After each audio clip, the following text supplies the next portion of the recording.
A very good afternoon to all of you folks. Welcome back to another episode of Hot Issue. What's for lunch on this glorious Wednesday afternoon, the 15th of June, 2022. Mio Adlan here, as always, accompanying you guys from, coming to you live actually here, wherever it is that I'm sitting, obviously. So, yeah, thank you so much, guys, for always supporting us, for always being together with us. Don't forget to comment, like, as well as share this video because this video could not just be beneficial for you, but for all of your acquaintances, friends, and families as well. And don't forget to download the ACTnow mobile community app on the Google Play Store as well as the Apple App Store for you guys to become a much more diligent, a much more resilient, as well as disciplined member of the society within your community. Yes, Mio Adlan here, very lonely. That's why, Nick, I'm very lonely today because I'm actually running solo this time around because my partner in crime, Melvin, is actually doing a bit of a walkabout.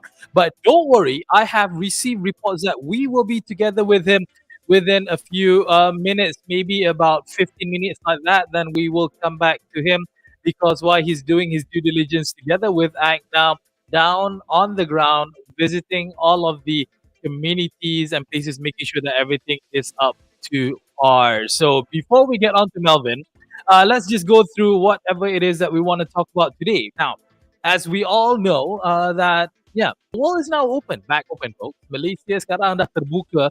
Malaysia sekarang dah apa orang kata dah, yeah, the doors are open.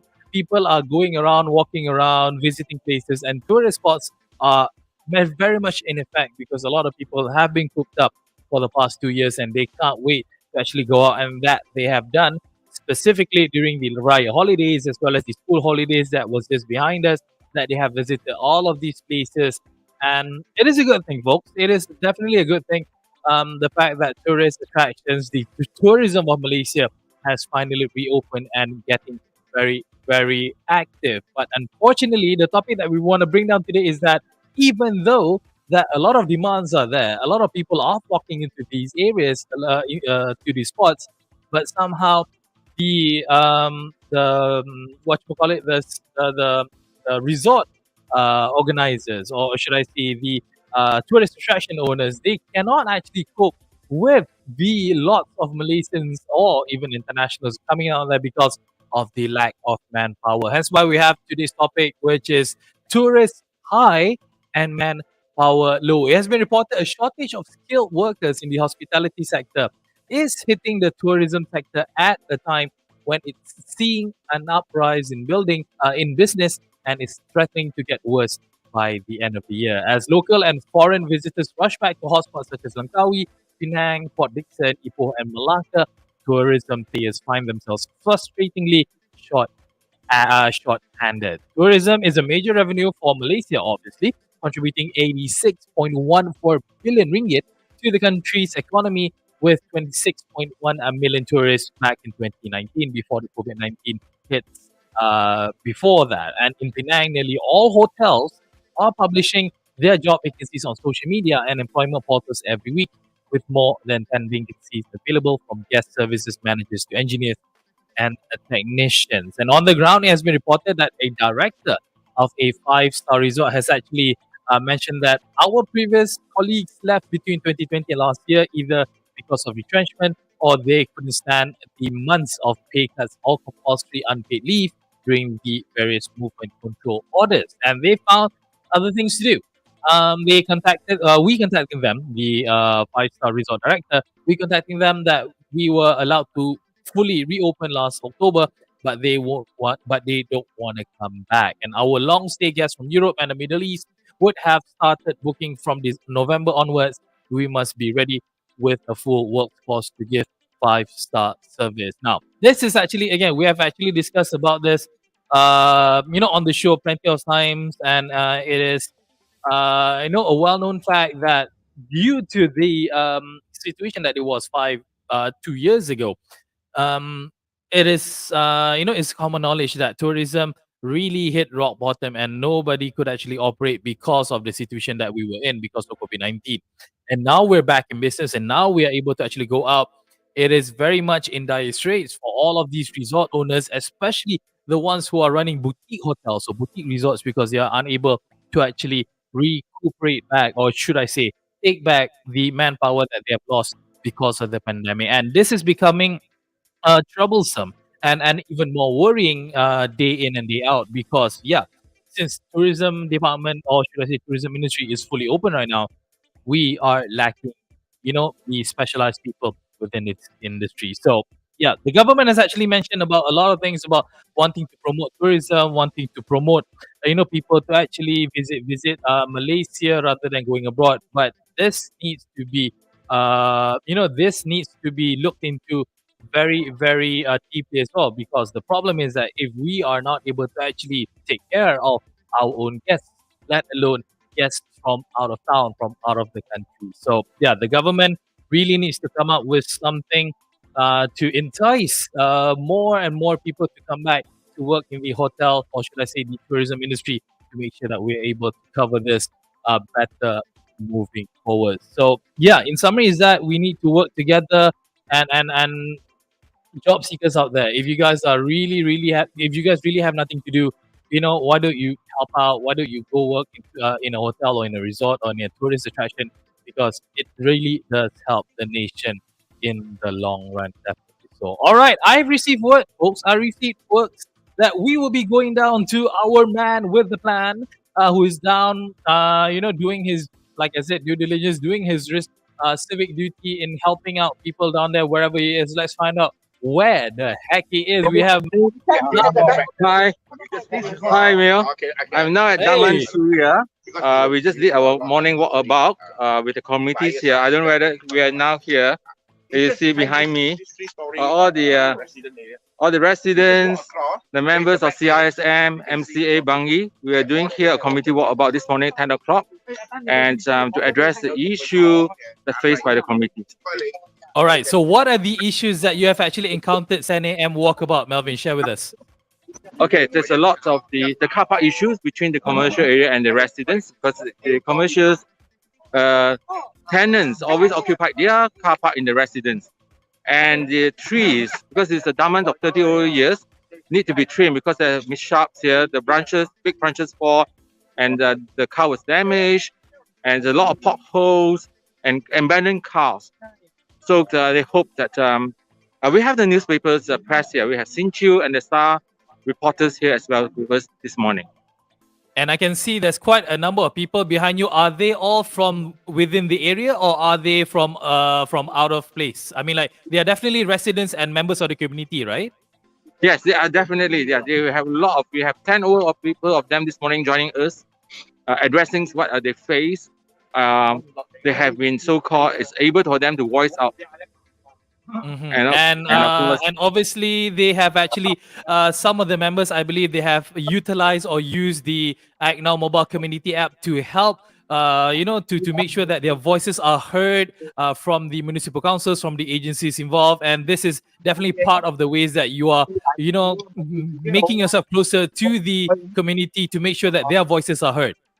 yes, that's right. I mean, thanks to we have entered endemic now, and that we can do more such physical walkabout with the residents committees and introduce what wonders we can help assist them. So it's well received this morning. When we do a walkabout, a lot of residents come up from their houses and give their support as well. And this is actually your third location, if I'm not mistaken, Melvin, of going down, doing a walkabout. Definitely, you have more plan in the future to go to other communities, other places as well. Yes, we have. This is first was Sea Park, PJ. We have Daman Tuns, and this is Daman Bukit Ansana and Daman Surya Cheras. And we are even thinking to go down to Negeri Sembilan sometimes next month. All right. One more question. How has the community embraced the movement, or should I say the help or the work that ACTnow is actually doing right now? Are they very welcoming, or did they didn't like you guys going down? Tell me their experience. So far, there's no. As far as the communities are concerned, they welcome this because this is something special. They can use it in the app, and they can use it multilingual language. All right, and it's well received by the communities, the residents.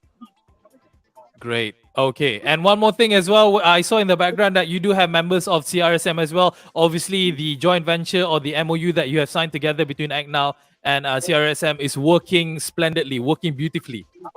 Yes, that's what I mean. They're very helpful. They're very supportive. They're lining up a lot of programs to work together with us.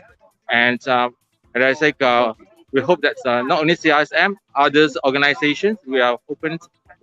We are so-called. We are be happy to work together. All right, awesome. Melvin, I don't want to take too much of your time. So do great things down there with the community. Make sure you help all the people around as you would definitely anyway. So good luck to ACTnow, good luck to CRSM, and good luck to all of the communities from Angsana, Cheras. Thank you. Yes. Okay. I see you on Monday. See you on Monday. Bye. Bye. Bye. All right, guys, that was Melvin Lam reporting live down on the ground at Taman Bukit Angsana down in Cheras, listening to what the people down there have to say, what their concerns about in regards to what's happening within the community. We salute you, Melvin, to initiate this, and as well as the partners as well, CRSM, for going down. And thank you, members of the press who are covering this event, because this is not something that you just want to do once in a blue moon. We at ACTnow, we do want to do this very, very diligently. We do want to do this more, what you call it, dengan lebih kerap lagi sebenarnya, to make sure that the citizens, or should I say, the members of the community's voices will be heard and will be addressed by the relevant parties moving forward. Very, very important. Congrats to Melvin and to the team, and hope you guys stay safe. And we'll see you guys back on Monday. All right, so alright, enough about Melvin. Yeah, dia macam senyap sikit kan, Melvin's not around. But never mind, I'll try to fill in the void of what we're going to be talking about today, because the second topic that we want to talk about is something very, very specific. Because why? The topic is very simple, because I'm going to tell you a story about something that has happened in KL, specifically at Jalan Sultan Abdul Samad. Every day, Sheila Shan says a prayer before taking her 11-year-old son to school. And even though the school is only a 5-minute walk from where she lives, the journey is stressful and treacherous. Sheila lives in a nearby condo in Brickfields, KL, and uses the traffic light junction at Jalan Sultan Abdul Samad to cross the road and drop her son off at SJKT Vivekananda. And according to her, I have almost been hit so many times that I have lost count. And this happened even when the light is red, indicating the vehicles must stop. The motorists and the motorcyclists don't really care at all about our safety. And what irks me even more is that at Jalan Sultan Abdul Samad is a road with the gazetted speed limit of 30 kilometers an hour.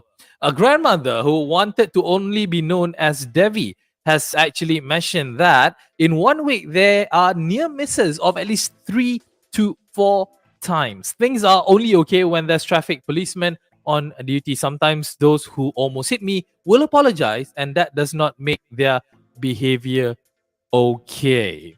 All right. Very, very concerning things here, because we do always like to highlight how people need to change their way of their driving common sense, actually, how they actually behave on the road. Because banyak dah, actually, a lot of times we have actually heard previously, budaya melambangkan bangsa dan juga bangsa kita, bangsa Malaysia. Sometimes people forget that you don't just need to be polite when you meet with old people, when you meet with the elderlies, when you play around with your family members, when you greet your children, when you meet your wife, your husband and whatnot. You also have to be very mindful and very proper when you are operating a vehicle, regardless whether it's a car or a motorcycle. Okay, budi itu sangat-sangat penting. Bersopan santun di jalan raya. I remember there was a video that people were mocking this, that they literally, two cars coming down, they cut off each other, they were very angry. But untuk melambangkan bersopan santun di jalan raya, they actually stopped the car beside, and both of them went out and actually salam, selamat hari raya, assalamualaikum, that kind of thing. Okay, those are bullcrap. Okay, because nowadays, unfortunately, the best, or should I say, the most common way that people communicate when they're driving on the road is either rolling out the window and pulling out a middle finger, or just do nothing about it. So please, we do want to address that. Not just the things that's happening at Jalan Sultan Abdul Samad, but everywhere in Malaysia as well. please do be mindful of how the traffic light works. The traffic light there is there for a reason, folks. Dia ada dekat situ, ada sebab sebenarnya. There's a reason why the traffic light is there, to make sure that traffic flows uninterrupted, properly, in sequence, for people to get their way when it's their turn. It is not there just as a showpiece ataupun like a barang perhiasan or some sort for you to ignore it. It is your duty and your responsibility to make sure that you follow the traffic light. And yellow doesn't mean that you slam on the it doesn't mean that you slam down the accelerator even further. Yellow means be ready to stop, bersedia untuk berhenti. Kalau saya nak ajar balik, if I want to teach you guys again, there's red, means stop. There's yellow, be ready to stop. And there's green, that means go. We have come to a point where there's actually countdowns for people to actually anticipate, so that they don't linger, they don't waste time. When there's a countdown 3, 2, 1, then they can go. Or when there's a countdown of 3, 2, 1, then the yellow light comes up. So again, kita dah sampai ke zaman yang kita kena ajar balik. We have to reteach all of you guys. Yeah, a lot of you guys have taken your driver license for the longest time ever. So maybe you guys forget how to properly drive a car, how to follow rules. So yeah, they've done that for us. So please make sure that you follow all of the rules and regulations, because at the end of the day, like what our storyteller has been saying, which is the lady's name, the lady's name was Sheila. Imagine if Sheila was your mother. Imagine Sheila was your wife. Imagine Sheila was your daughter. Imagine Sheila was your very best friend, and this happened to her. You'll be freaked out. You'll be angry. You'll be livid about what she had to experience on a daily basis. So come on, Malaysians. We know we are better than that. We know we can do so much better than that. So please be mindful whenever you're driving a car or riding a motorcycle, especially those motorcyclists. I'm not saying all. Again, I need to specify. I'm not saying all, but some of you guys are not. I mean, like, again, you all macam bantai sekali macam jalan mak bapak korang punya. Okay, so please be mindful of whatever it is that's happening on the road. It is very, very important for other people's safety as well as yours as well. Okay? Again, seriously, go back to driving school and learn about the rules and regulations and cara memandu kereta sebenarnya. Alright? That's enough ranting for today. Hope to see you guys again back on a Monday. But before that, we at ACTnow would like to wish all of you fathers out there a happy Father's Day. Tak kisahlah you father ke you grandfather ke you uncle pun boleh lah juga sebenarnya. Happy Father's Day to all fathers out there. And on Sunday, ajak family pergi brunch ke apa benda. But make sure whenever you guys go out, still wear your mask. Still, make sure that you take proper precautions, because again, we are still living with COVID around us. We are very much in the transition phase of to the endemic phase. So it's not done yet, folks. You still need to do all the things that you have done before in order to curb the spreading of COVID-19. All right, hope to see you guys again back on Monday. Miodan is signing out. Have a great day ahead. Have a great day ahead, folks. We'll see you guys very, very soon. Take care now. Goodbye.